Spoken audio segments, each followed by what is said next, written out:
galerinha! Esperamos que vocês estejam bem. Na aula anterior, conversamos sobre a célula, que é a unidade básica que forma todos os organismos vivos, e também sobre a sua relação com a ação dos vírus. Percebemos que a célula é uma unidade viva, que forma os organismos e, dentro deles, várias células juntas irão dar origem a vários órgãos, os quais trabalham juntos, formando sistemas. E o conjunto de todos esses sistemas forma o organismo. E assim se forma um ser vivo complexo, que tem a possibilidade de passar pelas etapas vitais: nascer, crescer, se reproduzir, envelhecer e morrer. E onde cada sistema tem as suas funções específicas. São vários os sistemas que podem formar um ser vivo.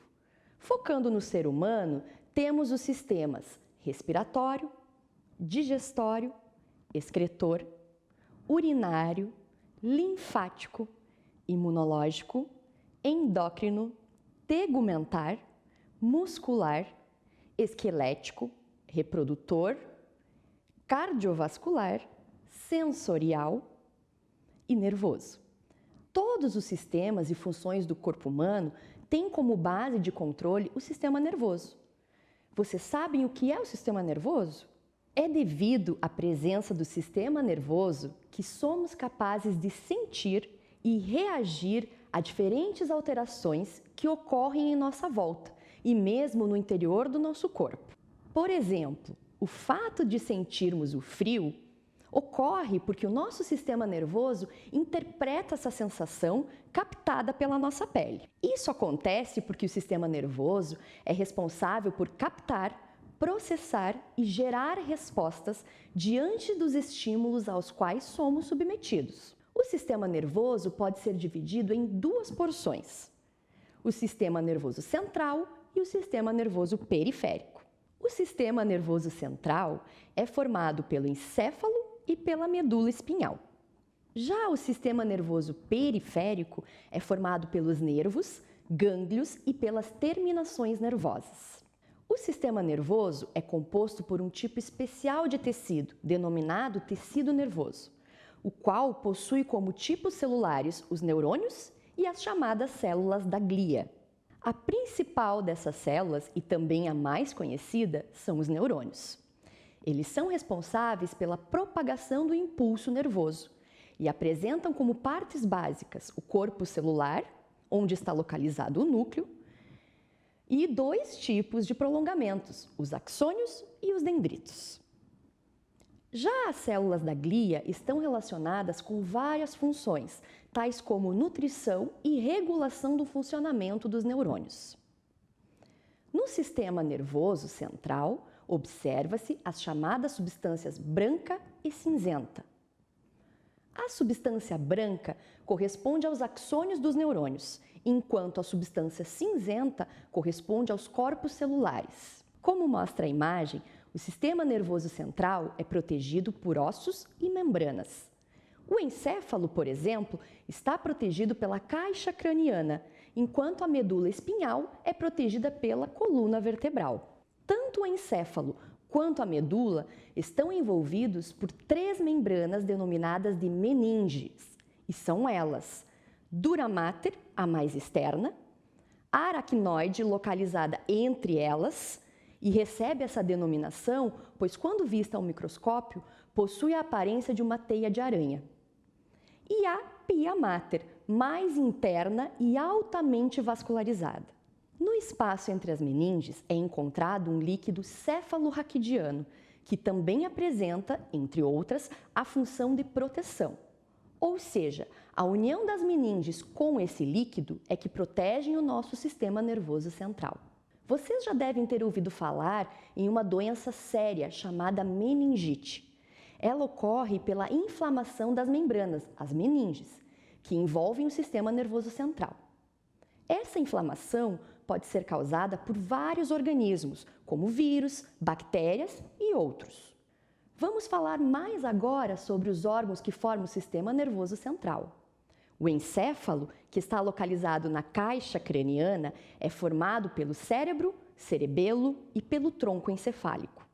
Desses órgãos, o cérebro é o mais importante, pois é sede dos atos conscientes e inconscientes, ou também conhecidos como voluntários e involuntários. A camada mais externa do cérebro e cheia de reentrâncias chama-se córtex cerebral e é o responsável pelo pensamento, pela visão, pela audição, tato, paladar, pela fala, escrita, entre outros. O cerebelo está situado atrás e embaixo do cérebro, como visto na imagem ao lado. E ele coordena os movimentos precisos do corpo, além de manter o equilíbrio. E o tronco, ou talo encefálico, localizado na parte inferior do encéfalo, conduz os impulsos nervosos do cérebro para a medula espinhal e vice-versa. E o último órgão do sistema nervoso central é a medula espinhal. Ela é um cordão de tecido nervoso situado dentro da coluna vertebral. Na parte superior está conectada ao tronco encefálico. Sua função é conduzir os impulsos nervosos do restante do corpo para o cérebro. E também coordenar os atos involuntários ou atos reflexos. Uou! Cuidado aí! Como quando você desvia de algo que vem em sua direção. Então, gostaram de aprender um pouco sobre o corpo humano e o seu funcionamento? Espero que sim, pois na próxima aula traremos mais detalhes sobre saúde, esse assunto tão importante. Até lá!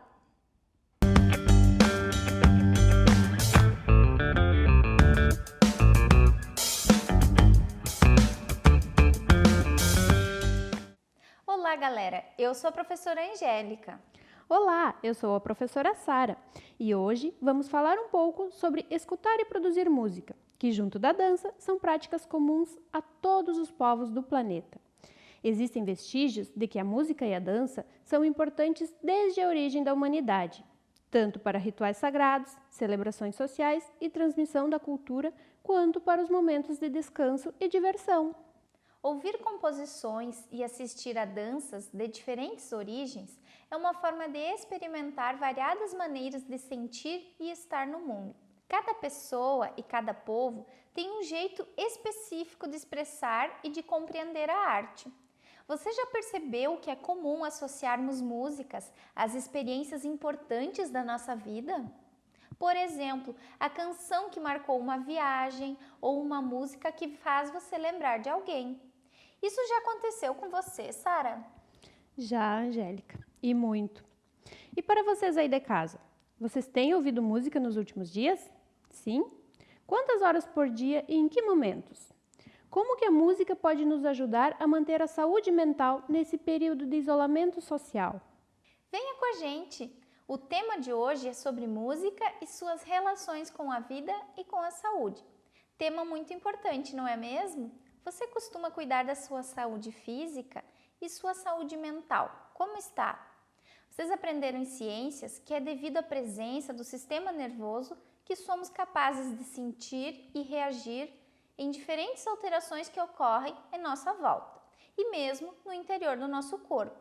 Isso acontece porque o sistema nervoso é responsável por captar, processar e gerar respostas diante dos estímulos aos quais somos submetidos, nesse caso, inclusive aos estímulos musicais. Agora, você sabe mesmo quais os benefícios da música para a nossa saúde? Vamos mergulhar nesse universo e falar sobre os estudos da neurociência, que é o estudo científico do sistema nervoso e a música. O som é uma vibração que se propaga no ar, nos líquidos e nos sólidos, em forma de ondas, chamadas ondas sonoras. Os ouvidos captam essa vibração e o cérebro a transforma em informação e reação. Os sons têm 4 características principais: altura, duração, intensidade e timbre. Vamos entender ao que cada uma delas se refere? A altura é a característica que determina se um som é grave ou agudo. Essa característica é definida pela quantidade de vibrações por segundo que o som produz, que é a frequência. Quanto maior o número de vibrações, mais agudo será o som. Já a duração é o tempo de vibração de um som. Por exemplo, uma nota tocada no piano pode ter um som longo ou breve, dependendo do tempo que o pianista mantém a tecla pressionada. Da mesma forma, o som de uma goteira é uma sucessão de sons breves, descontínuos, enquanto o som produzido pelas águas do mar é longo, é contínuo. Já a intensidade é a quantidade de energia usada para produzir um som, interpretada pelo ouvido humano como volume. Por exemplo, a diferença entre um sussurro, uma fala e um grito. O timbre é a identidade do som, a característica que nos permite identificar a voz de uma pessoa ou o som de um instrumento musical. Ao dizermos que um som é aveludado, estridente ou abafado, estamos descrevendo o timbre. Muitas vezes identificamos a voz de uma pessoa ao telefone sem que ela sequer se identifique. Ou quando alguém chama nosso nome, identificamos quem é a partir do timbre da voz. Quando o vizinho compra um instrumento musical e começa a ensaiar, consigo reconhecer qual instrumento que ele está usando a partir do timbre do som produzido. Ao prestar atenção aos sons ao redor, é possível identificar essas características e classificar os sons. O tempo todo lidamos com esses parâmetros. Por exemplo, quando reparamos que a voz de um professor é muito grave, é a altura. Diminuímos o volume da televisão, a intensidade. Apreciamos o longo cantar de uma cigarra, a duração. Ou diferenciamos a buzina de uma bicicleta da de um caminhão, que é o timbre. Vocês sabiam que existe um nome para os diferentes sons que nos rodeiam e que compõem diferentes ambientes? E isso mesmo, se chama paisagem sonora.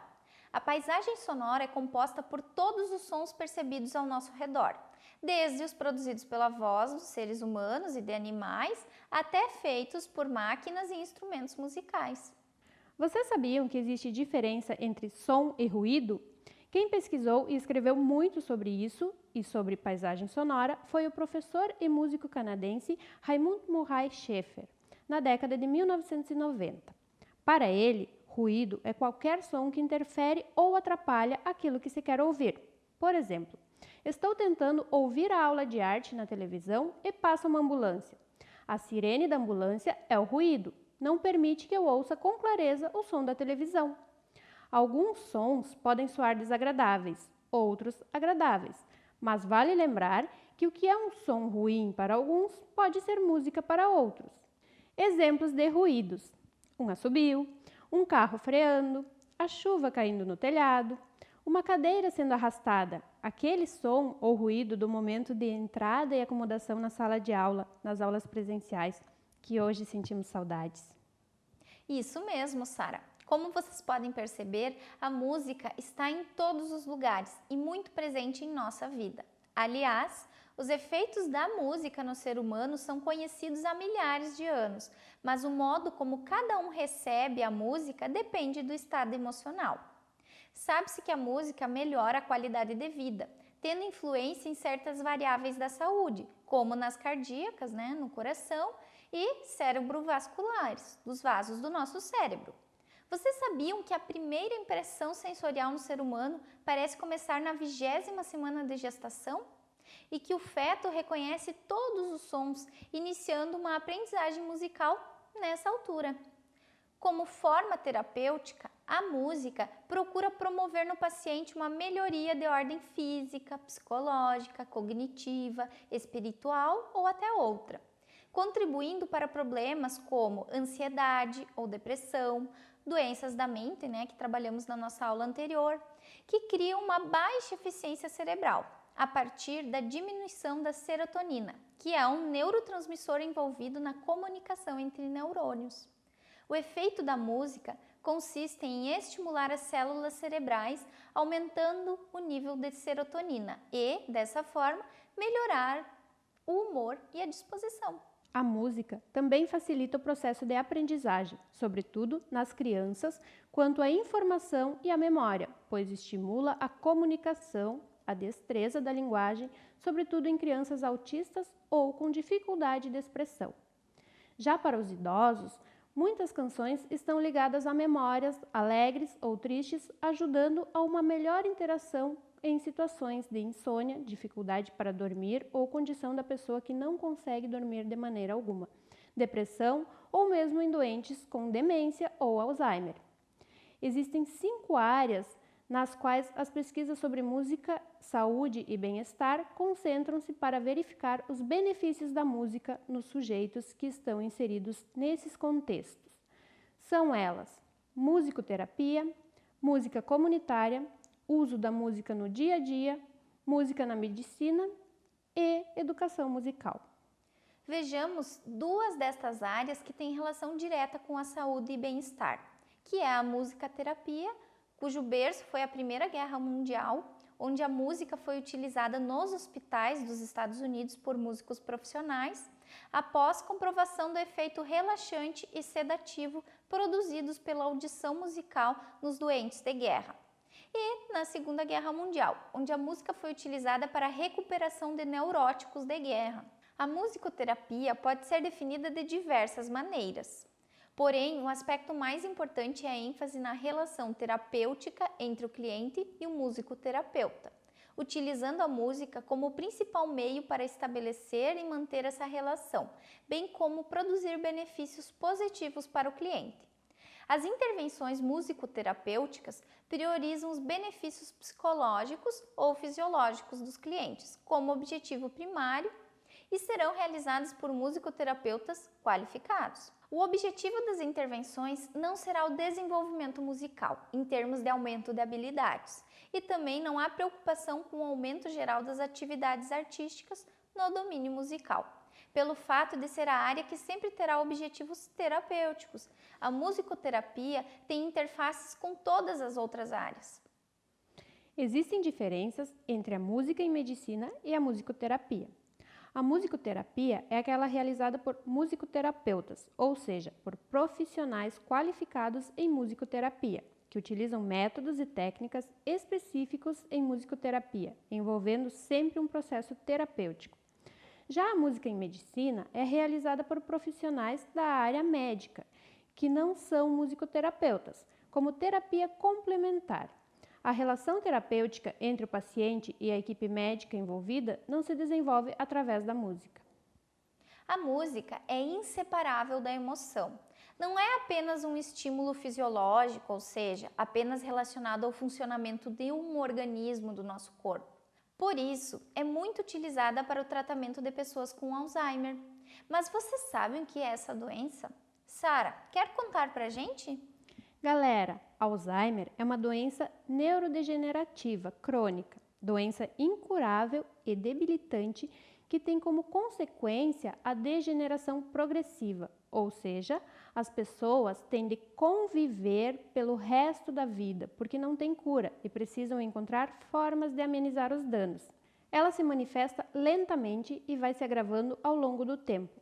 O sintoma inicial mais comum é a perda de memória a curto prazo, com dificuldades em recordar eventos recentes. Vocês devem estar se perguntando como a música ajudaria nesse caso. Vamos apresentar uma pesquisa realizada em uma casa de repouso, lar de idosos, da cidade de Maceió, em Alagoas, que contava com 80 idosos de ambos os sexos. A partir de 5 sessões de música realizadas individualmente, a duração variou entre 20 a 45 minutos aproximadamente e considerou as necessidades específicas de cada idoso. Concluiu-se que os efeitos da música para os idosos foram: número 1. A música contribuiu para o resgate das memórias das experiências vividas. O primeiro aspecto clínico presente nos idosos com doença de Alzheimer é a deficiência da memória recente, com certa preservação da memória remota. Porém, com o avanço da doença, a memória remota, que é essa mais antiga, que se encontra preservada nos estágios iniciais, torna-se comprometida nos estágios mais avançados, ocasionando uma perda da memória global. No entanto, a inserção da música como atividade neuropsicológica e motora permite que a mesma acesse e movimenta diferentes funções cerebrais. Pode ser considerada também como um caminho capaz de estabelecer contato com a memória, evocar lembranças, resgatar e reconstruir histórias individuais e ou grupais. Em todas as sessões de música, percebeu-se que alguns dos idosos sempre se remetiam às lembranças do passado, reviveram emoções e evocaram lembranças ligadas à história da vida pessoal e familiar. Através do uso da música, foi possível presenciar no grupo estudado o resgate de memórias remotas relacionadas aos vínculos familiares que construíram ao longo das suas vidas. Número 2. Sentimentos proporcionados pela música. A música e as atividades musicais são indicadas como meios eficientes para estimular a evocação das emoções e sentimentos, que podem fornecer meios para a expressão, possibilitando a interação da pessoa com a própria realidade em que se insere. Número 3. A música e as reações corporais. Significou a mudança de expressão facial e a realização de movimentos corpóreos percebidos durante as sessões musicais, considerando que muitos dos idosos não verbalizam mais, andam com o auxílio de cadeira de rodas ou andadores. Número 4. A influência da música no controle da dor. Os efeitos benéficos, como meio para distração, bem-estar, regulação do padrão do sono, diminuição das inquietações ou sofrimento, controle e alívio da dor, além de atuar como um poderoso estimulante para a imaginação e proporcionar a evocação de lembranças e sentimentos que possibilitaram aos participantes a retomada do contato consigo mesmo e com o meio externo. Por isso, galera, não esqueçam que a música é capaz de produzir alterações fisiológicas importantes no nosso organismo, ao agir objetivamente sobre as células e órgãos e subjetivamente nas emoções, que influenciam em inúmeros processos corporais.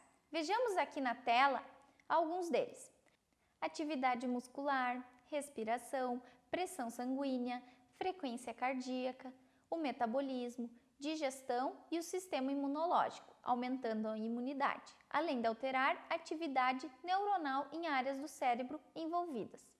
Essa foi a nossa aula de hoje, onde apresentamos a vocês alguns estudos científicos de pesquisas realizadas com seriedade e não notícias espalhadas por aí a partir de achismos sobre os benefícios da música para a nossa saúde e vida. Lembrem-se dessas informações toda vez que ouvirem uma música. Afinal, vocês já imaginaram como seria chato, sem vida, sem emoção, se não existisse música no mundo? Até a próxima, pessoal! Até mais, tchau!